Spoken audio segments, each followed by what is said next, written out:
Hey guys, welcome back to the show. Let's make sense about what is going on in your psychology. Let's at least make sense of it. It's a world of difference between having a broken air conditioner and not knowing what's wrong with it versus broken air conditioner, you know what's wrong with it. Oh, here's a schematic diagram. Here are the working parts of an air conditioner. And what's more than that, we can see specifically how your air conditioner is broken, and by that we can deduce what is wrong or what part you need to order. The air conditioner is still broken, but there's a breath of fresh air there. There's just maybe more breathing room for, if this carries over to your psychology, for your willpower. And I think that's what we can do. And you know, the air conditioner, it's a new invention, and it probably has you living in an area of the country that you wouldn't be living in anyway. So it's really important to get this air conditioner fixed. Right? You can't really live. Maybe in the state of nature, you would just naturally gravitate towards coastal waters, more temperate zones, but you live in Houston, so you need an air conditioner. Here, Houston is an analogy for civilization and some constraints that it puts on us. I don't think it puts constraints on the civilization. We can live in Houston, but we got to know how the air conditioner works. You can live in civilization, but you got to know how your mind works. Yeah, if you have a symptom, if you have some psychological incontinence, you're doing something that you don't want to do, or not doing something you do want to do. Okay, but we gotta do that, and yeah, we gotta do that. We have to look at that, and we have to understand that this probably will happen a lot more if you're living in Houston, as opposed to Santa Cruz. But as long as the AC is working, then it's fine, right? We got to know how these parts work. You got to know how the parts work to your mind, but you also need I think you're coming here, and anybody who's looking for a change, not just somebody tuning into this show, this podcast, but anybody who's looking for a change, they don't know it, but they are looking for a spiritual experience. Even somebody who's going to the church, they may not know they're looking for a spiritual experience. How's the collar? Colors popping out here. But that's what we're looking for. We're looking for some kind of connection, and we can find a spiritual experience in a lot of different areas. Church, for one. Okay, that is one spiritual experience. Communing with nature. You can do the John Muir thing. That was a spiritual experience for him. He was definitely working through some issues, some abuse issues that he had with his father. I'm just thinking of this. John Muir. It doesn't matter. John Muir. There's just okay. So the thing is, there's an inside joke around here about John Muir and quoting him in his voice and sounding really pretentious and snooty about it. It's kind of stupid. So we have religion, we have nature. I mean, politics. That's a spiritual experience for a lot of people, and these are all fine. I think it is fine to use politics, even something in the long term. I would disagree more with using politics as a spiritual experience, as a way of connecting, as a way of becoming more aware, but that's exactly the key. Use it as a way of becoming more aware of not only politics, right, but the relationship with politics, and then ultimately to yourself. I think this is hopefully the course, the pathway, or the course of growth that a lot of guys go through when relating with women. First, it's about, how do I learn about women? Women are confusing to me. My high school girlfriend broke up with me for whatever reason. It doesn't make any sense. Okay, I got to learn about women, and then you do that, and you realize, well, no, this isn't about women. This is about my relationship with women. And then you do that for a while, and that's good. That's part of the process. But ultimately you realize this is about myself. This is about my relationship with myself. This is about making ourselves our own spiritual experience. And I would say that's even part of going to church. I think church is a healthy part of this. It's a healthy way, as Jung would say, to disconnect from the family, to create relationships outside the family. But more than that, the church is putting up these symbols of your own psychology, which I think is great. But I think at some point in the religious process, in becoming religious, if that's what you want to do, you got to realize that what you're doing is ultimately trying to create a better relationship with yourself. Now, learning about Jesus may be one way for you to do that. And I think that's great. And I think that's probably healthier, typically, than politics, to agree with Jung here. Because politics, well, at least in religion, I talk about this in the unconscious self. Yeah, the undiscovered self, excuse me. Jung's political polemic, which I would consider, even though he's a psychologist, go listen to that podcast. I would consider it the greatest political treatise. It's difficult. Okay, I would say it's the greatest political treatise of the 20th century, given the struggle of the 20th century. Given what we were going through, we have all the ideas.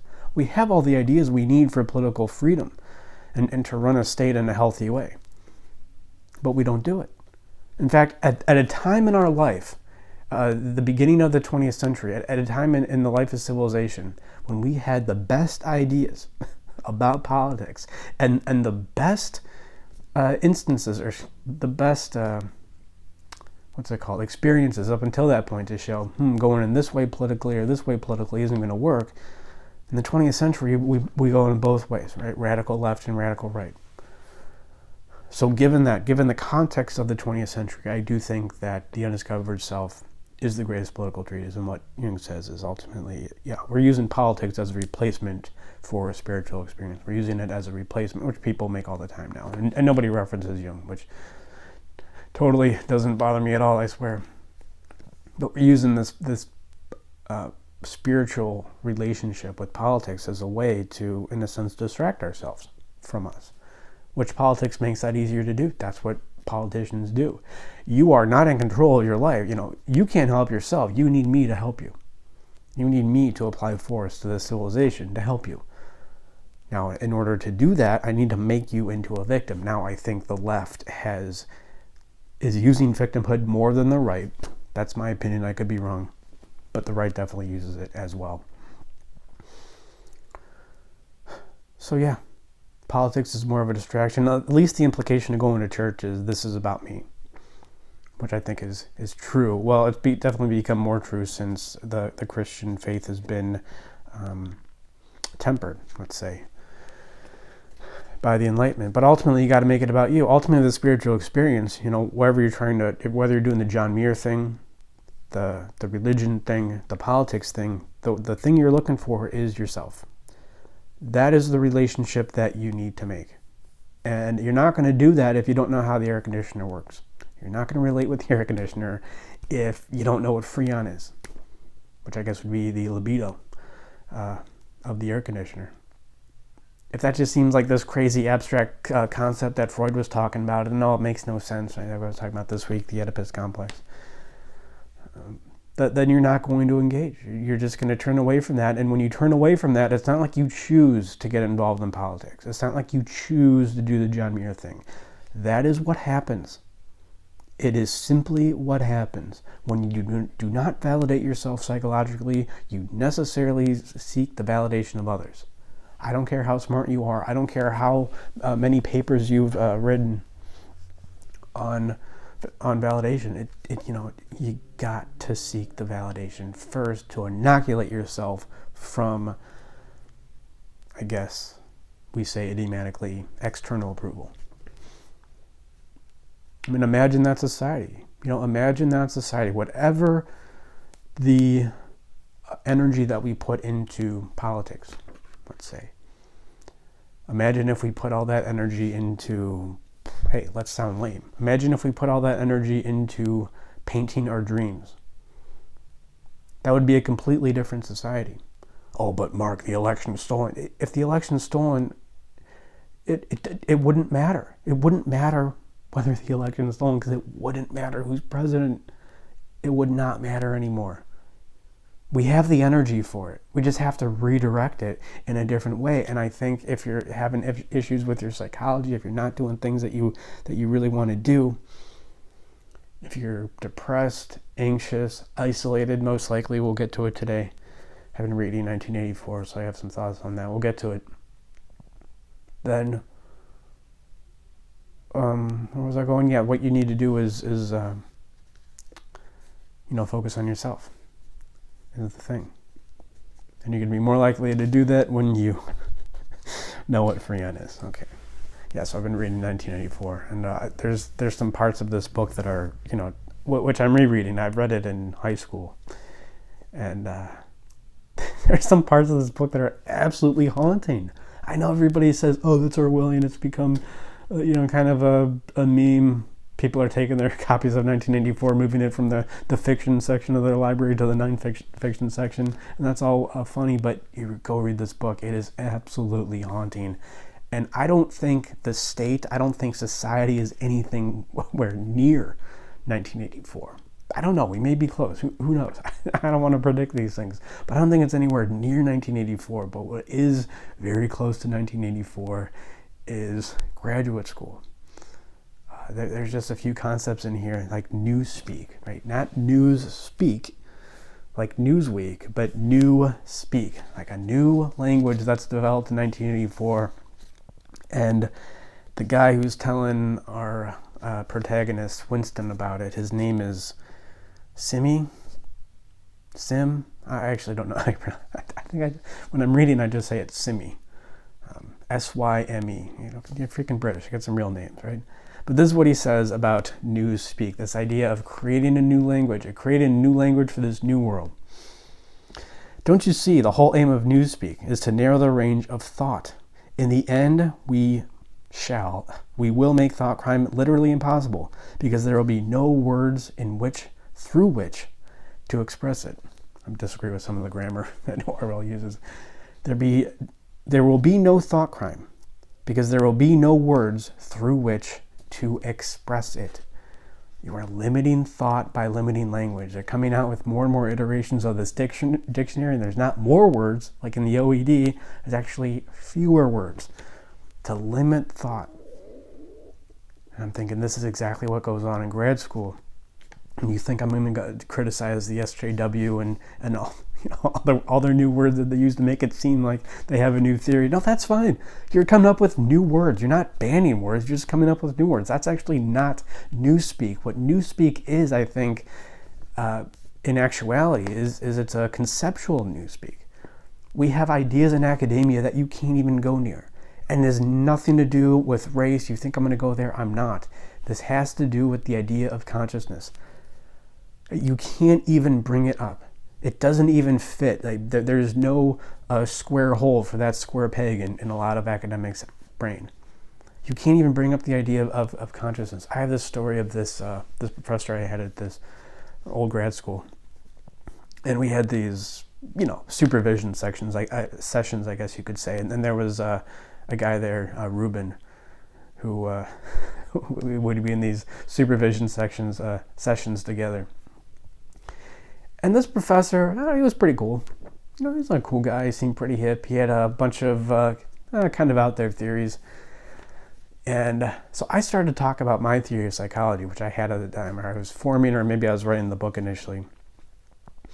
And his reaction to me talking about my theory of psychology and how emotions work and what emotions necessarily must be and how decisions relate with our emotions, his reaction was, it wasn't violent, but you could see there was like an intense emotional defensiveness that he was trying to hide. And I mentioned Ruben because I saw him afterwards. After the supervision session, I saw him at the deli. We're at like the meat counter getting lunch or something, or dinner. And he came up to me and he asked me, like, what's going on between you and this professor? Like, what kind of past do you have? Because he witnessed this whole thing. And he's like, that doesn't make any sense that he would have that kind of violent reaction. And then I asked him, like, well, did I do anything? Did I say anything in a negative way? Maybe he was just being nice to me. He said, no. His reaction just didn't seem to make sense given the context. And I think that is very indicative of what happens when we come across ideas that's not like we disagree with them. If there was like a healthy disagreement back and forth, that would be one thing. But it was nothing like that. It was simply, this idea cannot fit within my range of perception, and because of that, it's too frustrating. I mean, and not to say that my ideas are right or wrong, it doesn't matter, but if it's an idea that is so outside the realm of what we typically talk about in academia, that it is extremely frustrating. You lose the concepts. Maybe we're not losing words necessarily, but we're losing words are concepts. We're losing higher order concepts. The concept here that I'm trying to express in the supervision session is consciousness. To even talk about consciousness, to even talk about how you can go about changing your emotions is an area left up to the positive psychology, the positivity movement, the law of attraction. No, you just create your own universe. We'll get to it here. It is left up to that, but that's not even consciousness, right? That's what I talk about. It's fetishizing consciousness. It's like when you fetishize sexuality, you either, you can repress it. You can repress the importance of it. I'll talk about this. I did an episode, Sexuality and Consciousness, right? And what were we doing with sexuality before Freud? We were fetishizing it. It didn't go away. It became this fetishized thing, and if you look at what was going on in Victorian Europe, for example, it wasn't pretty. It wasn't a healthy relationship with sexuality. We were, in effect, fetishizing it by taking the sexuality thing and making it more open, which what Freud did. Said, hey, actually, sexuality is a pretty important part of our lives. We can't just turn away from it, which is just accepted now. Good. I mean, we're all Freudians in a sense. And criticize Freud all we want, but we're all Freudians. And I think the same thing is happening with consciousness. It's this really important part of life that we can't even talk about, and we really don't even have the concepts to talk about it. Well, that's what I'm trying to do here. I'm trying to make you ever more conscious, ever more aware, so you can have more willpower, so you can make decisions that you want to make, not based on some social conditioning. These isn't just not based on social contracts. You're not just living out social constructs. You can if you want, if you don't remain aware, or if you don't ever become aware, if you don't figure out how air conditioners work, what Freon is. And of course your genetics influence you to some degree, but there is this thing called consciousness. How do we inflate it? How do we breathe new life into this thing called consciousness? I think we have to break it down. And there's just some, and like every once in a while I get emails about like me going to, the dump truck is here. You're going to hear some noises. You actually feel the ground shake, because I think part of where I live, it's, it doesn't matter, but you can actually feel the ground shake. It's kind of cool. So what was I talking about? Oh, that is so loud. And maybe you can't hear it, so I really got to get good at just plowing through this, but that is really loud to me. So we need to make sense of our psychology. I mean, look, if I went into my supervision session and I said, oh, so I got some grant money to do a meditation mindfulness research, right? Like that makes sense. But talking about consciousness, and it just doesn't make sense.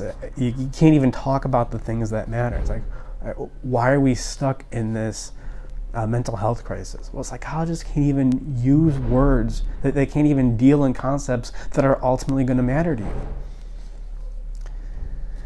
And then the other part of 1984 that really struck out to me is just the lack of objective reality. Well, specifically when Winston talks about the lack of objective reality, he just seems, just the way that Orwell writes, I think is very evocative. But when he talks about it, the lack of it, his speech, his pattern of his word patterns, they just get more frenetic. Like he's going crazy. He's thinking about the past. Well, what happened here? Did the party create helicopters? Did they just create airplanes? Did somebody else create helicopters? What even is the past? What even is real? And he's talking to that old man in the bar in the beginning of the book. Like, what was it like before the revolution? And he described it like an ant looking at a seed.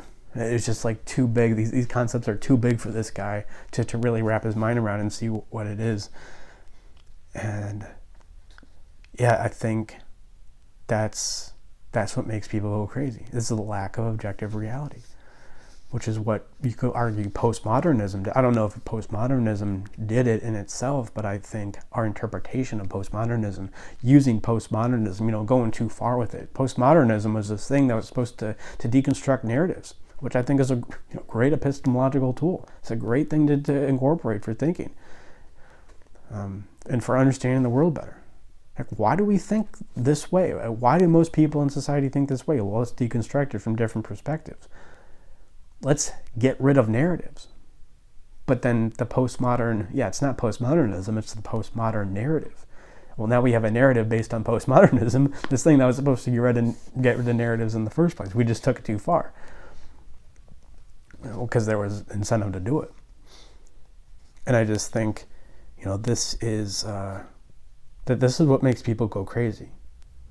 So, I don't know, I see a lot of lecture bros online. I see a lot of guys who are trainers, physical trainers, and they try to be psychologists, and they start saying things like, your beliefs create reality.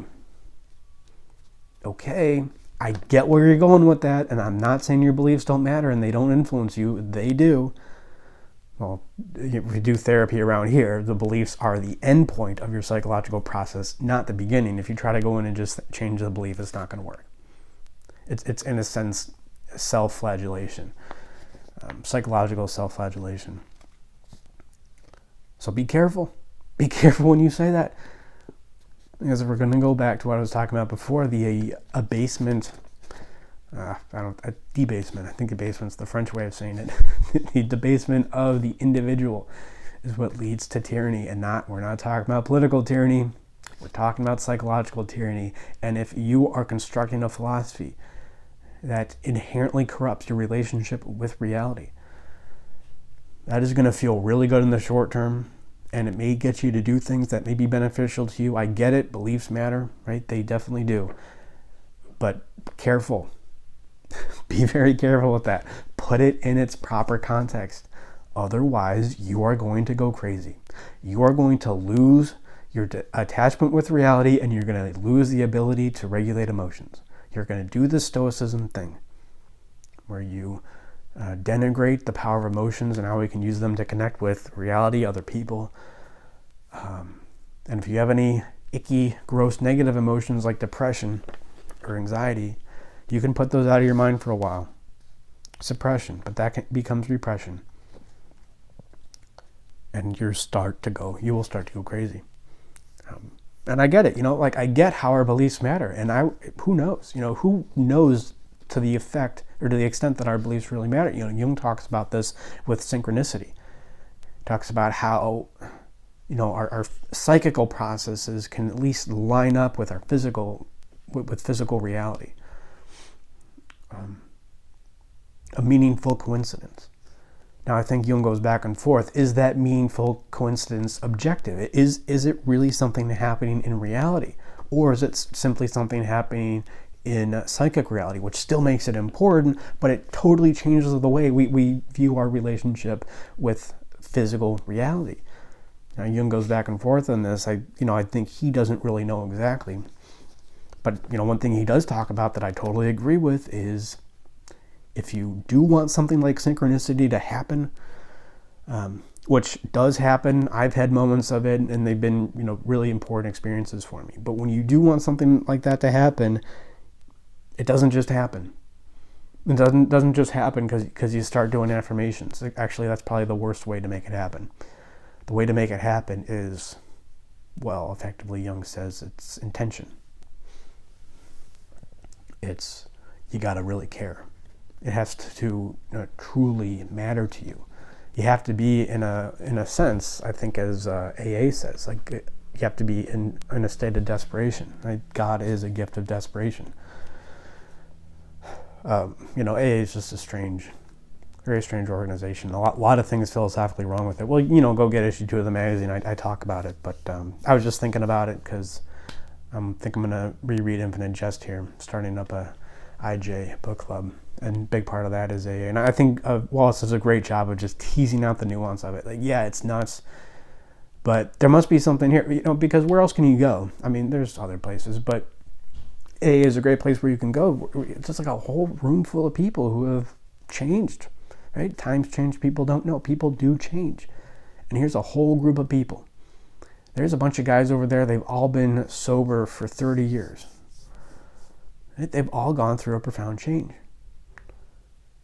And they've kept to this change. They stuck with it. They've been persistent with it for decades.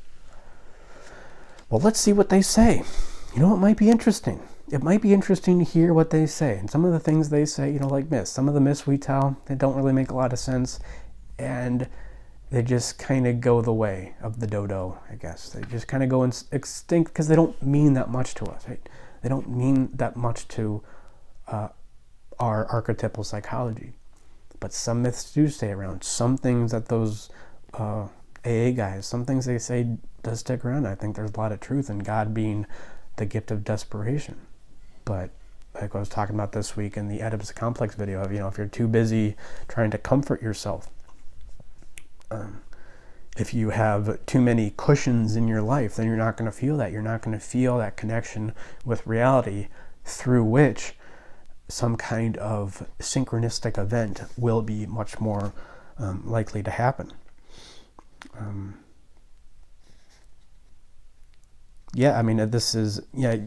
It's Jung kind of likens it to a bursting point in the psychology where, you can have this profound experience where you feel like yourself relating to reality in perhaps we could say a more intimate way. But it doesn't just happen. You have to lay the groundwork. And I was going to read something. Oh, crap, the book's over there. I was going to read something from, So this is about the conversion of, I'll just get it. This is the conversion of St. Paul. What was the paragraph? This is volume 8, paragraph 413. I just want to read this. I don't think it's that long. Wrote it down. Don't mind me. Just looking up. Paragraph 413. Oh yeah, it's pretty short. It's just maybe 10 lines here. I'm just going to read it, but I think this really speaks to the importance of laying the groundwork. I talk about intention in my book, but intention comes after what? Manage anxiety, asserting anger. Right? You do that, and then you get to this place of intent. Well, then you build an identity, and from that place of identity, you can relate with reality with more intention. It doesn't just happen. You go to CBT, positive psychology, the Stoicism guys, they want you to believe that you can just force yourself there. And you can in a way, but you got to know how the AC works, of course. So this is what Jung says, paragraph 413, volume 8. The achievement of synthesis of conscious and unconscious, right? Making the unconscious conscious. The achievement of the synthesis of these contents and the conscious realization of the archetype's effects upon the conscious contents represents the climax of concentrated spiritual psychic effort, insofar as this is undertaken consciously and of a set purpose. That is to say, the synthesis can also be prepared in advance and brought to a certain point. James's bursting point. Oh, it was James. That's William James, by the way. James's bursting point, unconsciously, whereupon it erupts into consciousness of its own volition and confronts the latter with the formidable task of assimilating the contents that have burst in upon it, yet without damaging the viability of the two systems. That is, of ego consciousness on the one hand, and the erupted complex on the other, or the unconscious contents on the other. Classical examples of this process are Paul's conversion, Saul converting to Paul, and the Trinity vision of Nicholas of Flue. F-L-U-E. So what are you talking about there, right? You can get to this point of your beliefs create reality. You can get to this point of profound relationship with reality. But that's going to come from the unconscious contents, the unconscious complex erupting into consciousness. You're going to need to put yourself in a place where you are absolutely desperate. When you manage anxiety to the extent where you just lose your illusions about your comforts and your attachment to this world, you will die someday. Really coming into contact with that. You are not as awesome as you think you are. You may need to come into contact with that, or even perhaps more frightening, of course, you are more awesome than you think you are. You are more powerful than you think you are. That's, as Spider-Man reminds us, that gives us way more responsibility. Then we can't use politics anymore. We can't use religion. We can't use nature. I want you to be a part of these things, but not use them. I don't want you to use these things to cover up, any kind of illusion of comfort and stability because it's not there. Then you get to this place where I think you create a more integrated relationship with reality, and you will, I think, find more meaningful coincidences when you do that. Now, whether that coincidence is literally happening or physically happening doesn't matter. I'll use Jung's idea of psychic objectivity or psychic reality to overturn anything he says about synchronicity being physically true. Does it even matter after a certain point? And who knows? There's some things that our brain is capable of that we may not be aware of right now. I totally concede that. But I think for you to see that for yourself is to really manage your issues. And, you can do the psilocybin LSD thing. I think those are fun tools and helpful tools at times, but it's not going to replace just getting ruthless. What we were talking about last week, just getting absolutely ruthless with your anxiety, with where you're hiding, with what you're avoiding, with what your needs are, and where you are suppressing those needs with your anxiety. So I just thought that was just something to think about. Yeah, because it seemed to be, maybe that was a synchronicity thing to get me to talk about this week. I was just seeing a lot more of that on Twitter and what some people were saying, and it just, and that, of course, in combination with Winston going crazy, like, what if objective reality doesn't exist? Like, you start to go insane. So use that stuff. Beliefs do matter, but let's put it in its proper context. Right? Your beliefs matter, right? When your head's screwed on straight. And you can get your head screwed on straight by learning about your psychology. Let's see how much time we have. I think we have some time. Yeah, we're good. So this is a question that I got to last week, but I think I did a really poor job. I don't know what happened at the end of last week. I was just kind of trailing off. Okay, just getting tired. But the question is, to restate it, is it immoral to feel your rights as a free American in this lockdown, like they're being violated? Like, that is somehow more important than your responsibility to do your part and potentially not pass on COVID. And this is what I wanted to say last week. I just didn't know I wanted to say this. What I wanted to say is, you can always tell when you're in an argument with a narcissist, or that you don't, they may not be a narcissist, but just may have narcissistic tendencies, or at least are acting like a narcissist in the context of this argument. You can always tell you're in an argument with a narcissistic argument when you can use the other person's argument against them, often for better effect. Right? So some people I would say, are trying to guilt you. They're trying to say, no, we're all in this together. You can't go out, you can't go to Thanksgiving and Christmas with your family because how these things spread. I have a father who was immunocompromised. He's elderly, he smokes. I have this wife, this son, this daughter, they all have these issues. So you need to sacrifice yourself for the sake of my well-being. And to somebody who says that, you could just use the same argument against them. Saying, you are making me, or I could say, no, you need to sacrifice your freedom for the sake of my ability to go out and live the life the way I want. The only difference is you're actually making me do something. Nobody's making you do anything. You're the one who's coming over top and making me do something, like wearing a mask, which is just silly in its own right. I mean, like, wearing a mask is like, somebody else needs to wear a mask for you to be protected. You know how insane that sounds? It's like going to everybody at the beach. Yeah, I mean, this is what it's like. It's like going to everybody at the beach and saying, hey, I'm predisposed to skin cancer. I'm going to wear sunscreen, but you have to wear sunscreen too. No, I'm not wearing sunscreen. You can wear sunscreen if you want. And if you think it matters, stay away from me. If you think the light reflects off my white chest so much, which my chest it probably does. When I'm at the beach, it's like, put on a white t-shirt. It's less reflective. And if you think the light's going to reflect off my chest to some degree, and that's going to influence you or get you skin cancer somehow, then don't come around me. You can do that. You're using their argument against them. It's like, is it immoral to to do what you want because it might influence somebody else. It doesn't, because they can protect themselves. I think it's immoral not to, because the implication is, yeah, other people can protect themselves. Somebody may be immunocompromised and they may not know it.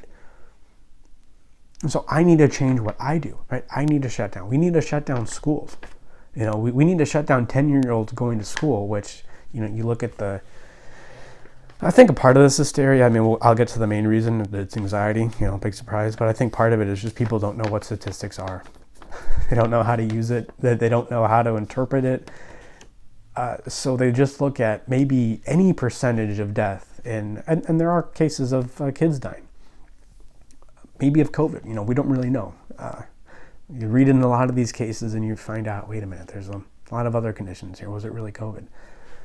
You read in the cases and you figure that out. But so there is a certain percentage chance. It's very small, right? But that is within the confines of statistical error. Just people don't understand that. I think that's part of it.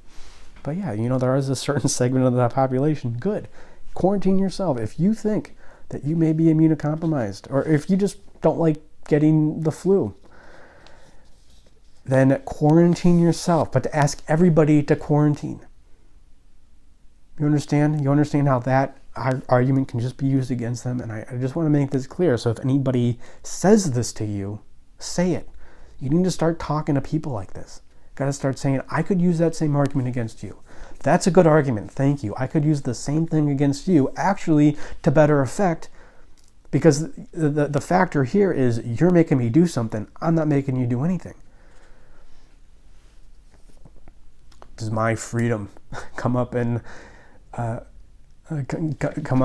butt against responsibility? Well, what about your responsibility to yourself? Does that come up against my freedom? But I think this doesn't make rational sense. People are anxious. And what happens when we're anxious? This speaks to what I was talking about last week with altruism and sacrifice. People start to sacrifice. People start to make sacrifices because they're afraid. Because they can't read statistics. They can't look at the nuance of these CNN stories. So they're afraid. And what people do when they're afraid, they just sacrifice, they shut down. When you're afraid, and I think it's helpful to go through this process when you're a young person, when you're a young man and young woman. I think this is part of the solitude initiation. When you're afraid that you may not have as much control about your future as you previously thought in childhood, you didn't even think about in childhood. You're just not conscious of problems. Other people are conscious of your problems when you're a child. Then you hunker down. You sacrifice. The chemistry professor says to do 2 hours of homework a week. You're like, I just better do 4 because I don't know. And I think that's helpful for building up some kind of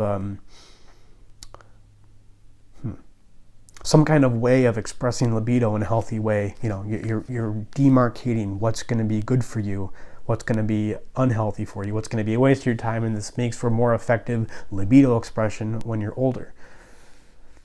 But when you're afraid of disease, this is what politicians do. This is why there's so many lockdowns. Because if there's a lockdown and there's a spread, that the politicians go, well, hey, I did everything I could. But if there's no lockdown and there's a spread, then you're criticized. And so you're reacting to, in a sense, I don't know if the politicians are afraid, but they're reacting to the fear of people. I think this is what the Aztecs did. This is what the Central American Indians did. Their human sacrifices. There are records of, upwards of 100,000 people sacrificed. Like, why would you, in these ceremonies, I don't think over the span of one day, that would be a lot, but, there's ceremonies to appease Kukulkan, when I know from watching Apocalypto. Why don't you just sacrifice 50,000? Well, because if you only sacrifice 50,000 and, the rains don't come and the crops aren't healthy, then people go, well, why don't you sacrifice 100,000? Why are you sacrificing virgins? Why are you sacrificing biologically the most valuable people to your civilization? Why don't you sacrifice your drunk uncle? Because that the virgin means more.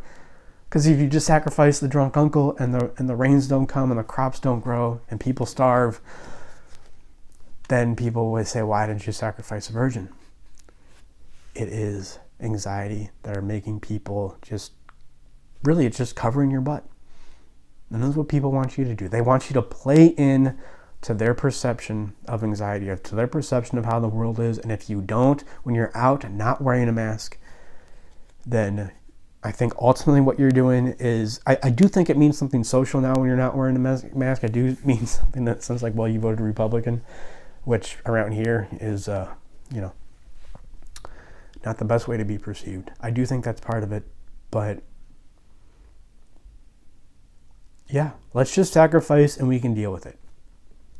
What I can't deal with is not sacrificing, having people die, and then thinking, oh, I could have done something. I can't deal with that. It's the same reason why the FDA kills more people than it saves.